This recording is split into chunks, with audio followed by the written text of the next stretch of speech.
Which SEC is the best? I have been asked by one of our subscribers to do a comparison of the 380 SEC, the 500 SEC, and the 560 SEC. Now, to make this comparison fair and normal, we're going to leave out the 420 SEC because they only made 1,100 of those cars. We're also going to leave out AMG cars because we all know that if you have a performance-tuned SEC by AMG, you're probably pretty happy right now, and there's really not much to compare it to. Not much at all. So we're going to go back now and look at all of these different SECs and see which one represents the best car for you. They're all pretty good cars, but some are, I would say, more functional than others, or others are more raw and honest than others. So let's look at each of these cars and when they were produced. We're going to focus specifically on US market cars and European market cars, not rest of the world cars like Japanese market cars or South American market cars or anything like that, Canadian market cars. We're just going to look at, you know, cars that were sent to the United States and cars that were destined for like the German market or the surrounding European countries. So the first SEC was the 380, and the 380 was really, although there are Euro 380 SECs from what I can tell, the majority of these cars were designed, built, sent, and absorbed by the US market, and they were only built in 1982. That means, I think, probably August or September of 81 production began, and then production of these ended in July of 83 for the US market. So they weren't even built for 24 months. They were probably built, I would say, for, you know, really just to fill that gap because of the CAFE regulations, and Mercedes was really trying to meet those regulations, especially because the US government was looking at making them more stringent. But they finally relaxed CAFE, and Mercedes decided to detune the 5-liter engine and build the 500 SEC, which was in production from August of 1983 all the way to July of 1985. Maybe there's some US cars that were built after July of 1985. Maybe there's some August production cars, but I haven't seen one yet. 500 SECs, for the most part, represent the least expensive, a US market 500 SEC represents the least expensive, probably best bang for the buck SEC you can get. So these things sell for about half of what a 560 does, but they're high quality cars. Their performance is quite close to a 560, but they don't need premium gas. They have the aluminum rear control arms, also known as the competition rear control arms with the big sway bar. They're pretty well-equipped cars for the era. So this was like a cost, no object kind of car, despite the fact that the engine was federalized. Now, Euro versions of the 500 are a different story. Euro versions of the 500 really, they come in two different flavors. The most common flavor is like the 82 through 85 Euro 500, which has the 235 or 240 horsepower engine, depending on who you believe. Some of them have nice tri-Y headers, depending on what market they were conceived for. These cars are also a good value for the money, but it seems that because their first owners were typically not in the States, they were not as well taken care of.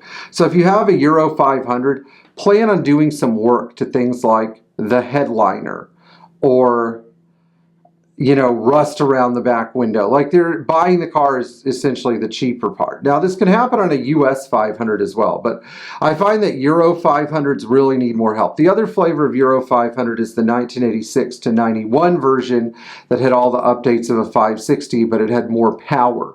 Those cars are generally pretty rare in the States because of Ronald Reagan lowering the value of the dollar and thus making it more expensive for people to import these cars into the country.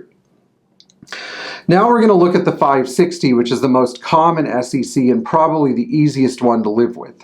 Now, there are a couple of reasons for this. First of all, the 560 finally delivered the level of power that people really expected from the 126 Coupe out of the box. You didn't have to do anything to it. It wasn't 185 horsepower, which I never believed like a Euro 500 was. It was 235 horsepower, which is all the power you'll ever need. You will be able to keep up with most modern cars in the interstate if you are that crazy. But for the most part, these cars were pretty nice cars. Now, there are two different series of these cars. There's the 86-87 version, which still retains the competition control arms or the cast aluminum control arms. They all had SLS. These earlier cars are, I think, built a little bit better in certain ways. Maybe in others they're not. Then there are the 88 and later cars. And these, I think sometime in 87 they started putting stamped steel control arms in. I'm not sure when. It might have been a model year update, but there just aren't a lot of 87 560 SECs out there. That's actually the rarest model year for those cars. It's because everybody wanted one in 86, bought one, and then people started buying them again in 88 and 89, 90 and 91. And these cars, they switched to the same standard steel rear control arm that you'd find in a US market 380 SL. They also did some interior updates to make the cars more sumptuous to drive. They never got the rust proofing right around the back window, so these cars are still fabulously rust prone where the back window is. Although they improved it significantly on 126 sedans, it seems like the coupe still had a big water retention problem. They upgraded the dashboard material so it didn't crack as easily, although it looks quite the same. So those cars are extremely functional. So really the best value is always which car you find that's in nicer condition, whether you prefer early cars or later cars. At the end of this video, I will share my preference with you so that you guys can have something to wait for at the end of this video. Now, comparing the three cars. Somebody mad. The 560 has the most power. It also gets the worst fuel economy and runs on premium fuel.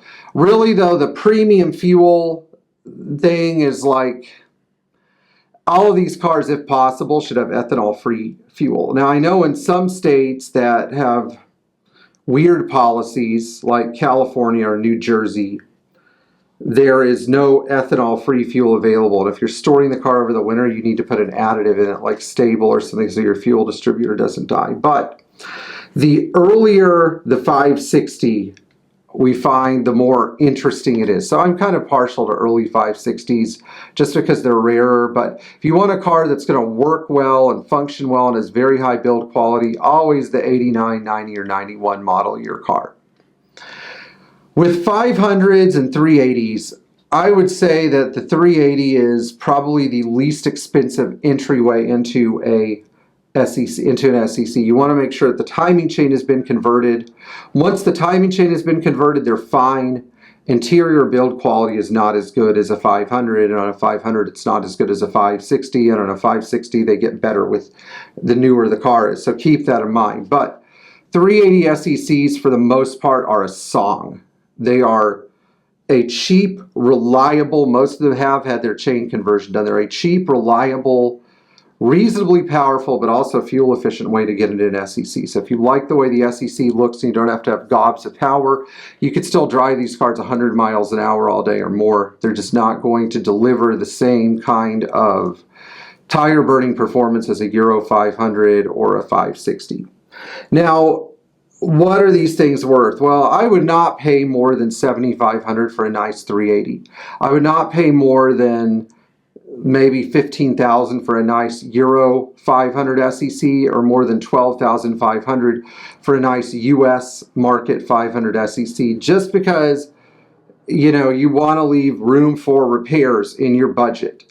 The 500 though, if you find a really nice one that's like super nice, very low mileage, extremely well preserved, it's always going to beat the market, and rightfully so.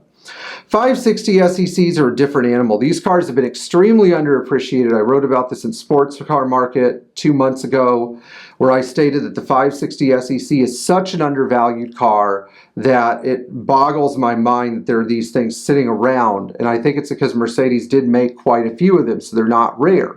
There are some good examples out there, and they also tend to be well kept. So a good 560 SEC, you could pick one up for under $10,000 if it has higher mileage, but for the most part, for a really good example, plan to pay between $18,000 and $30,000, depending on colors, mileage, condition, service history, where the car's been, whether it's had paint work. You get the drill. I hope you guys who might have had some questions found this SEC Buyer's Guide useful, and now I'm going to reveal my personal preference. Always have wanted an early 500 SEC Euro car. Even with the shoddy build quality, I wouldn't mind one with SLS and velour seats and some weird color. Like if I was going to pick one, I'd probably pick one that was some shade of green, like mango green or silver green with a green velour interior.